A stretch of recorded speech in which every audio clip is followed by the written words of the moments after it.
The Denver Broncos offense and Russell Wilson, they put together their best performance at training camp so far during Friday's practice at the Centura Health Training Center. How did things go, though, when they got to the 2-minute move the ball period? We recap day 9 of Broncos Camp and more on today's brand new episode, Locked on Broncos. You are Locked on Broncos, your daily Denver Broncos podcast. Part of the Locked on Podcast Network. Your team every day. What's up, Broncos country? Welcome into a brand new episode, Locked on Broncos, your daily Denver Broncos podcast, part of the Locked on Podcast Network, your team every day. Thank you so much to everybody in Broncos country tuning in, making us your first listen of the day every single day. Make sure you subscribe or follow for free on YouTube or wherever you get your podcasts. We're here for you every single day, all year long. I'm your host, as always, Cody Roark, Broncos reporter from Mile High Sports, joined alongside, as always, by my co-host, my good friend, Sayre Bedinger, site expert over there, predominantlyorange.com. This episode of Locked on Broncos is brought to you by eBay Motors. A championship team is about each player being a perfect fit. Same with your vehicle. So for parts that fit, head to eBay Motors and look for the green check. Stay in the game with eBay Guaranteed Fit. ebaymotors.com. Let's ride. eBay Guaranteed Fit, only available to U.S. customers. Eligible items only. Exclusions apply. Sarah, my friend, Friday's practice in the Valley, I tell you what, I mean, every day I feel like, and next week's going to be even worse. It's been scorching hot from that 10 a.m. Mountain Time. I wore a hoodie to practice just so I don't burn. And I tell you what, the Broncos offense caught a little bit of fire during Friday's practice, something we haven't seen too much of them just yet throughout training camp. Day 9 was their best overall performance. There was a major emphasis from Sean Payton on moving the ball, a 2-minute drill. That'll come later on as we break that down on today's episode of the show. But more importantly, the offense put together some good performances in 7-on-7 and also in their team period. Kind of just felt like the offense needed to go out there and have a day, didn't it? Like they were due after a few days of the defense kind of dominating headlines. Of course, all these Justin Simmons interceptions happening out there. And so the offense needed to go out and have a day. We needed to do more than just hear after practice that Sean Payton's not worried, or what did he say? No big whoop or whatever, things like that. We needed the offense to go out there and just have a definitively good day. And I specifically think, Russell Wilson, right? He needed to go out there, have a good practice. So really great to see some of the reports coming out of Friday's practice at Dove Valley to hear that maybe the offense's best day thus far. Yeah, and look, Russ had it probably his best day of camp so far as well. And look, not everything was there for him specifically, but the way he operated out of the structure of the offense, yeah, you can start to see there's some things there that I think Sean Payton sees that he wants to utilize a little bit as well. And obviously the defense has been very impressive so far throughout camp. But let's go through really where things started for the Broncos offense during Friday's practice. It was during the team's 7-on-7 period. Now, initially, the first team O, the second team O, and the third team O, all three of those units, they had a lot of success, and they carved up the Broncos' first team, second team, third team defenses on the day. And really, it was methodical in the way that they did it. And I obviously can't go into great detail, but what just stood out to me about it was just how Sean Payton schemed up different route concepts to really put the defense in a tough position. Granted, 7-on-7, there's no pass rush, but this is a timing aspect. It's chemistry with your receivers, and for your cover guys, it helps them key in on, hey, communication. This guy goes in. We got an in call. This is how we adjust to this formation. And the offense was quick, decisive, and they cut up the Broncos defense a little bit in that 7-on-7 period initially. And really to cap off or to start things off in 7-on-7, Russell Wilson found Greg Dulcich downfield for a deep gain, 20-plus yards, and then Greg Dulcich did the rest with his legs, a big yard after the catch type of play there. And he also connected with Courtland Sutton a few times. And so some good battles between Patrick Surtain II, Cortland Sutton, and Darmari Mathis getting involved as well a little bit with Cortland Sutton as well. I mean, overall, the offense took advantage of a lot of these things, but then they went into team period, Sarah. And team period is where, you go through and you actually do your 11-on-11. You're going to have a pass rush. You're going to have pressure. And the Broncos defense continued to send pressure at Russ the way that they have. But he had several plays where he escaped. And in particular, what have we seen Russell Wilson do so well throughout his career? It's when he gets the snap, whether it's out of shotgun, whether it's, under center and he's taking a drop back, pressure's coming. We see him spin and we see him roll out and move and look for guys open downfield. He connected with Jerry Jeudy several times. Courtland Sutton on one play. But then there were several plays as well where he just used his legs and scrambled for what would have been 6, 7+ yards per pop. That right there, I think, is what you'll take. And it is kind of getting back to doing some things that Russ does a little bit better. We saw that on display during Friday's practice.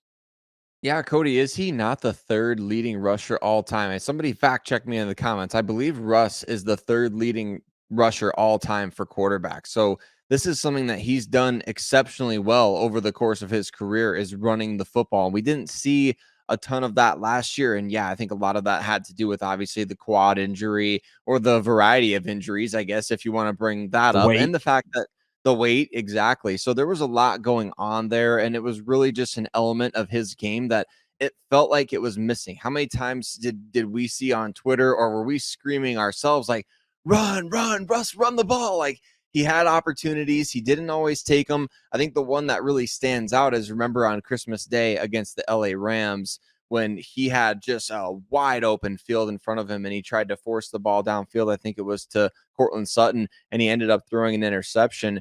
To me, that element of his game last year, I don't know if it was because he was lacking confidence in it. I don't know if it was because they told him, hey, you're going to throw the ball downfield and we want you to throw. We don't want you to run. We want to preserve Russ, because remember that there was that talk like, I want to play another 10 years. I think that would be great if that could happen. But also, Russ needs to go out there. What does let Russ cook mean? It means let him be himself out there, and running is a huge part of his game. Well, and he was running because some guys were creating a lot of pressure. And look, I think a lot of the conversation right now, a lot of fans are like, is the offensive line that bad, or is the defense in the pass rush that good? I think maybe it's a combination of the defense being ahead, knowing exactly how to attack certain things, especially from a pass rush standpoint. But I also think that the offensive line is still gelling, trying to get that chemistry with one another. But I'll tell you this, I have no worries at all about the interior offensive line with Lloyd Cushenberry, Ben Powers, Quinn Miners. Those three guys, they've been fun to watch a little bit at camp. And I think if you look at all the pressure coming from everywhere, I think some people are like, oh, how could that be? Rush is getting pressured. I'm a little bit more worried about tackle. We'll dive deeper into that a little bit later here for the Broncos. But Nick Bonito, Zach Allen, Jonathan Cooper, these guys are turning in a very, very impressive camp. We'll dive a little bit deeper into that in our camp standouts later on as the show progresses here. But I wanted to note something that Sean Payton and the coaching staff are doing, and I like it a lot, especially in 11-on-11. It's not just the ones versus the ones. There is that dynamic, but you're going to have ones, whether it's on offense or defense, versus some of the twos and the ones on the other side. And for example, when the second team offense was led by Jarrett Stidham, the Broncos had Randy Gregory and Frank Clark out there at outside linebacker working and just getting these guys different looks. And there would be different positional swaps in the secondary or on the offensive line with the first team or second team. And you love to see that, because you as a coaching staff, you need to evaluate whether some of these younger guys that you have can play with guys who are starters in the NFL. And I think it's a great test. I've loved seeing that so far. Some other highlight plays, Jaleel McLaughlin. Geez Louise, once again, two plays before what I'm about to reveal here, he got stuffed at the line of scrimmage by Fayon Hicks, who had a tremendous play running up on a pass attempt there for him. But he had one play where he got an inside handoff, stuck his foot in the ground, made one cut, dipped his shoulder, got upfield, and he was gone. No one was going to touch him. Once again, your evergreen Jaleel McLaughlin highlight play at Broncos camp. And then Ben DiNucci connected with Kendall Hinton on a 20-plus yard pass downfield. And then Jarrett Stidham on one of the series as well. He was sacked by Nick Bonito. This was a very balanced day for the Broncos offense and the Broncos defense. A lot of things to take away. But, Sayre, you know what? The biggest part of this day was on Friday in Dove Valley. It was the 2-minute drill. And how did that go for the Broncos? Some highs and lows. We talk about that on today's episode, Locked On Broncos. This episode of the show is brought to you by our friends over there, Underdog Fantasy. August is here, and you know what that means. Football is back, but it's also the official start of fantasy football drafting month. Get championship ready for your home league by trying out Best Ball on Underdog Fantasy. All you do is one live snake draft where there's no waivers or no trades, and Underdog sets your best lineup every single week. Try it out using Underdog's Best Ball Mania Tournament, the largest fantasy football contest of all time. Is back. It's bigger. It's better than ever. With $15 million of total prizes up for grabs, including an absurd $3 million going to the winner. Last year, the winner drafted their team in July, So don't wait around. Visit UnderdogFantasy.com or find them in the App Store and sign up with promo code Locked On to get your first deposit doubled up to $100. That's Underdog Fantasy, promo code Locked On.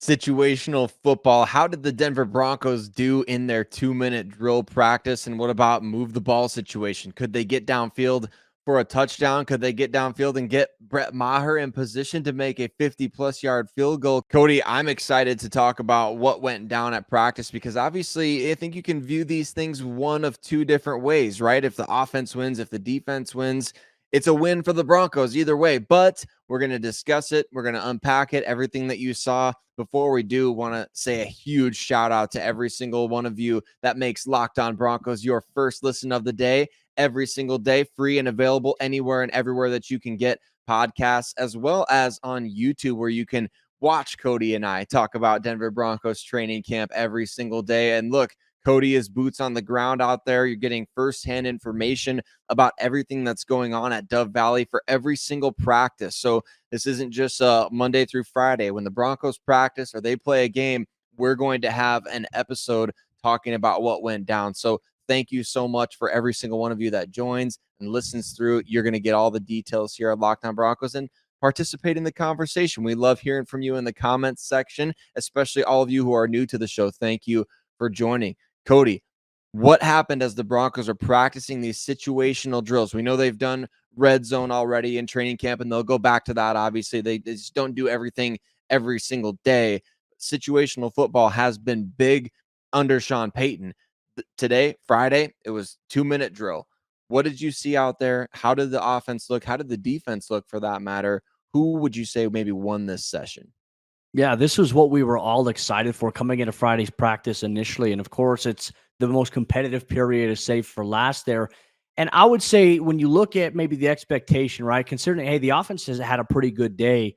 Unfortunately, the first session of the team period, 2-minute move the ball period, as Sean Payton said, they had two periods in the 2-minute. One was called I need a touchdown. Yeah, we need to go score a touchdown. So the situation was you're on your own 25-yard line, 2 timeouts, 1 minute, 48 seconds on the clock there. And you had to go down and you had to score there. That one didn't necessarily go well for the Broncos in this situation. Here's what happened. Now, really, they got off to a bad start because they went backwards before they could even move forward. They had 2 back-to-back false starts, one by Mike McGlinchey, who's had some struggles so far here in training camp with jumping a little early. Not sure what the issue is there, whether it's a cadence issue, not sure, but the coaching staff, they're looking into it. They want to eliminate these penalties really, really quickly. Greg Dulcich on the next play also jumped and had a false start there. So Denver, they started off on their own 25-yard line, backed it up 10 yards. It was 1st and 20 on their own 15-yard line, and that made things a little bit difficult for them. So obviously Russell Wilson, one thing he was going to do was trying to open up some things, give them some breathing room with a 1st and 20 down and distance there. Found Samaje Perine, who got several yards. And because it was in a final minute, you don't need to blow your timeouts right now. So they went up tempo. And unfortunately, nothing went well after that. There was an incomplete pass. Russ had made a terrific play where he got the ball, pressure came through, he scrambled, picked up a couple yards, but then Denver was facing a 3rd down situation here, Sayre. And this is where I think that if it was not deflected, like Russell Wilson, he took the snap and look, Jerry Jeudy on 3rd and long was wide open and Russ was going to go to him. He went to go do it. Jonathan Harris gets his hand up, tips the ball into the air, and then Randy Gregory looks for it. He jumps in front of it, tracks it, intercepts it. That ends the offense's first stint there. So it was like, man, couldn't imagine a worse start for them in a very, very crucial team period. So second team came on, and then they had some rhythm with Jarrett Stidham. Jarrett Stidham was delivering a couple passes, one to Tyler Beatty, and then he went back-to-back to Marquez Callaway for 2 consecutive first downs that would move the chains. And then everything from that point forward, Sayre, would go backwards. And I mean that in a literal sense because Luke Wattenberg was at center, went to snap it to Stidham. It was a low snap. He had to try to bobble it and get on it. They lost 8 yards, and so that put them in a really bad situation there. Albert Okwebe went on the next play, false start, backed them up 5 yards. And then, once again, you had a 4th down situation here, a holding call on DeMontre Jacobs. That backed it up from 4th and 18 to 4th and 28. So at that point, Peyton just blew the whistle, called it dead, said, we're moving on from this. We need to get into the we need a field goal phase here. And this is where I think the offense bounced back. This is where you see the promise. Russ connected with Adam Troutman on back-to-back plays that moved the chains a little bit, gave them, I think, probably 7 years, not necessarily moved the chains. They started off on a little bit of a short field there, but then Courtland Sutton would come up big on that drive, hauling in 2 catches, one against Amari Mathis, one against Patrick Surtain, first down for the Broncos. And then they were getting into a position. Russ looked for Courtland again, and this was with 8 seconds left. It was a little bit of a highish throw. Surtain had pretty good coverage on him. It was tightly contested. Incomplete. 3 seconds left on the clock.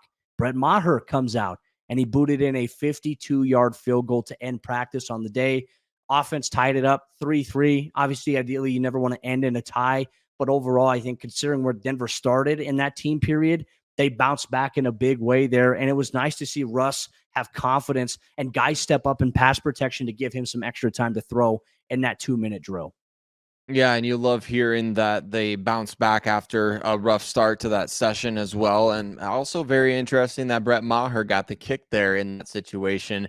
Kind of feel like when he got signed, maybe he was the favorite for that position. Although I guess I don't know for sure. We'll see what happens in the preseason. But really great to hear that the offense bounced back. Great to hear that a number of different players are getting involved. I mean, I heard Courtland Sutton's name. I heard Adam Troutman. I heard Jerry Jeudy. I heard Tyler Beatty. I heard Samaje Perine. So you're getting a lot of different guys involved in these different situational drills here, which I really like to see. And so, Cody, to me, I'm not worried about necessarily a tipped ball. There's certain things that are out of your control there. You make a read and maybe even the right read on that play. Like you said, Jerry was wide open.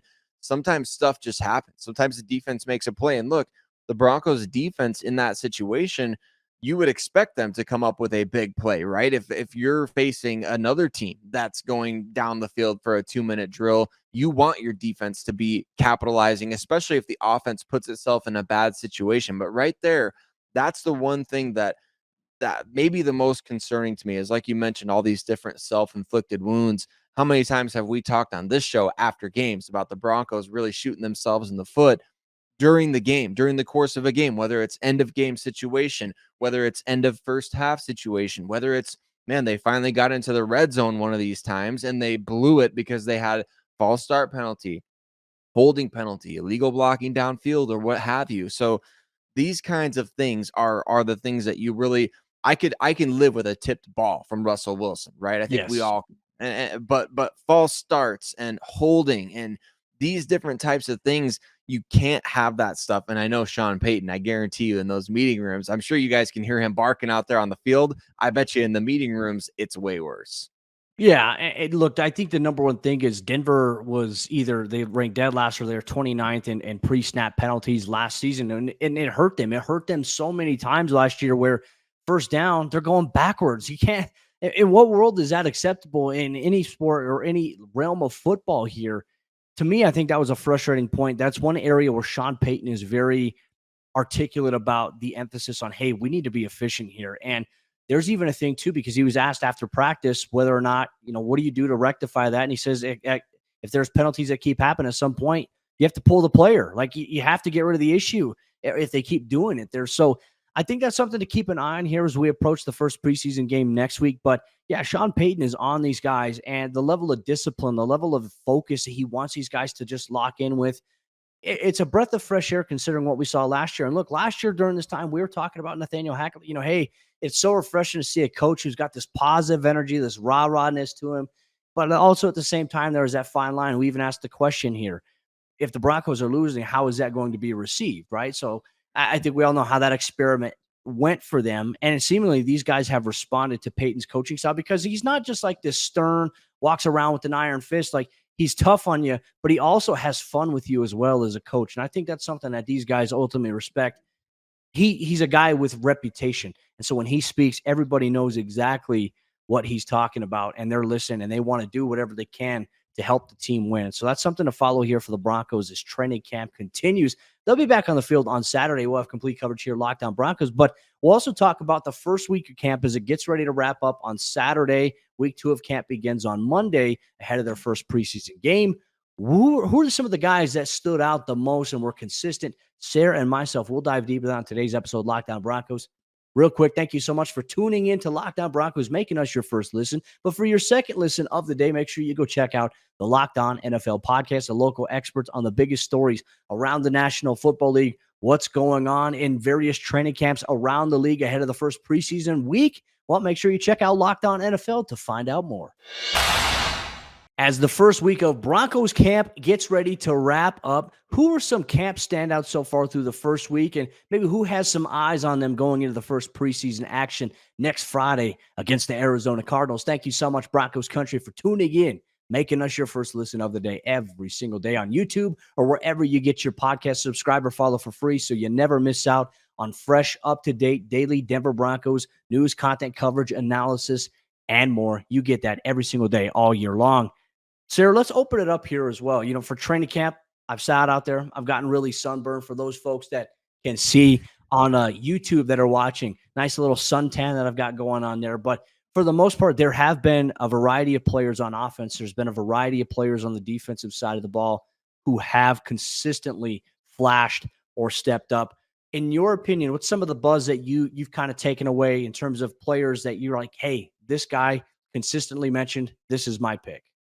Yeah, I'm seeing a lot of good stuff about Montreal Washington. I guess you can kind of validate that as well. But I've read a number of different things. Specifically, I know you spend some time out there with Andrew Mason at training camp as well. And he wrote a really good piece the other day about Montreal Washington and how he's having kind of, I guess you could call it a bounce back training camp, even though Montreal was one of the training camp stars last year. He was the guy that was, we talk about evergreen plays from Jaleel McLaughlin. Last year, it was Montreal Washington, right? He was making play after play after play. And it wasn't as a return man. It was as a wide receiver. And you're thinking like, my gosh, like the Broncos are going to get a number 3 or so wide receiver out of Montreal Washington here. So it sounds like he's kind of back in a bit of a groove there at camp with some plays deep downfield. I've seen a number of things, him catching passes from DiNucci, from Jarrett Stidham. I guess we'll kind of find out over the course of the preseason. And then I'm also hearing a lot of different things. And of course, we know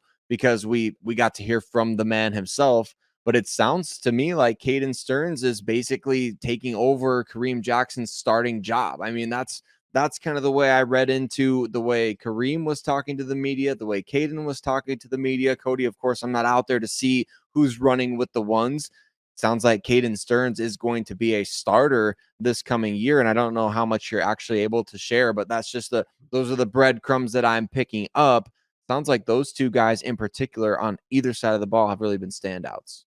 Yeah, and you're spot on with that analysis. It really has been Caden getting a lion's share of the reps there next to Justin Simmons, who is also having a terrific camp for the Broncos, snagging some interceptions, but just playing things really well for the Broncos defense. I think you're spot on with that. If I had to give any observations, for me, I like to highlight offense and defense as you did there. Defensively, I'm going to go with 2 pass rushers, though, right? Because I think there are some people, and we've had some conversations, some group chats that we're part of about the edge rusher depth. Nick Bonito and Jonathan Cooper, Sayre, through the first week of Broncos camp, they have been stellar. I mean, Jonathan Cooper looks like, and I was sitting there once again talking with my man Andrew Mason, and we were sitting there, we were talking like he has the potential to be on the cusp like a Shaquille Barrett, like that type of talent. Like, is he going to hit it? That's the question we want to see here. Can he do it in the preseason? Does it need to be in the preseason where he shows that? I don't think so. But, man, everything that he does, whether it's against the first teamo, second teamo, third teamo, he is doing things that is just causing disruption. And same thing with Nick Bonito, who you and I have talked about here on the show, is the Broncos need to see more out of him. And I don't know what has changed, what has flipped. I know they brought in Jamar Cain, obviously the pass rush specialist that worked with Bonito in college. But the thing that I'm seeing here, Sayre, is that Bonito just looks so confident right now, and he's got this explosiveness to him. He's been very disciplined setting the edge against the run, and he's been generating a ton of pressure, and he's been flustering quarterbacks in the pocket. He's come up with a few sacks as well. I have to highlight those guys. And then lastly, on the offensive side of the ball, Ben Powers' new free agency addition, he's mean, man. He is a pancake machine. And I think it was he and Quinn Miners on one play. They actually, it kind of gives it away, me talking about it here, but let's just say that there was a play where Samaje Perine got sprung open for a big time gain, and it really involved Quinn Miners and Ben Powers somehow double teaming and moving Zach Allen out of the way, who's just been a thorn on the side of the offense for a good portion of training camp. Love to see that.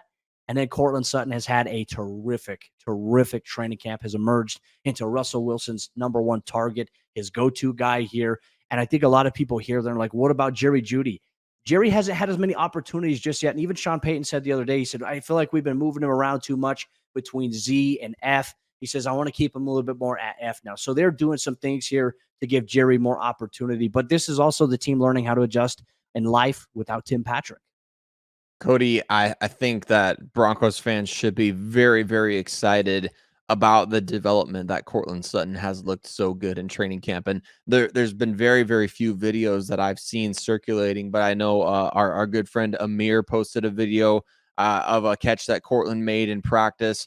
And I've heard a lot of different things about Courtland making plays with Pat Surtain in coverage as well. So this may be, and I don't mean to be hyperbolic. You know me. I like to be optimistic. I like to be positive. I like to keep things upbeat, but I don't necessarily like to be hyperbolic. I think that Courtland Sutton developing, and I say developing, I kind of mean just like re-emerging. But if he can be a wide receiver one, it may be the biggest thing to come out of training camp for the Denver Broncos, because Sean Payton said it. Remember, he said something along the lines of like, we watched Courtland Sutton in 2019 and we're like, hey, we heard that mixtape. When's the new one coming out? If Courtland Sutton can be that dude in 2023, this Broncos offense is going to be so much better, because last year we know he struggled a little bit with drops, a little bit with consistency here and there. Obviously had some big plays taken away with pass interference penalty being called on him against Kansas City, or other teams interfering with him when he was in position to make a play. Courtland Sutton breaking out again in 2023, 4 years after his Pro Bowl season in 2019. That could end up being one of the biggest things to come out of training camp.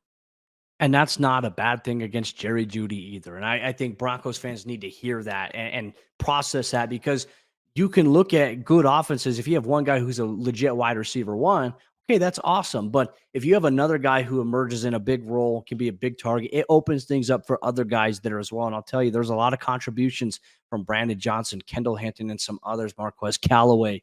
Denver is doing things the right way right now. I can't wait to see what the end product looks like once the regular season comes around here, Sayre. It's going to be a very, very exciting test and challenge for them at the same exact time. New head coach, new offensive system. But these are standouts so far through week one of Broncos camp. They'll be back on the practice field on Saturday morning before having Sunday off. Back at it Monday, Tuesday, and Wednesday of next week. A travel day to Arizona on Thursday. And then guess what? First preseason game on Friday.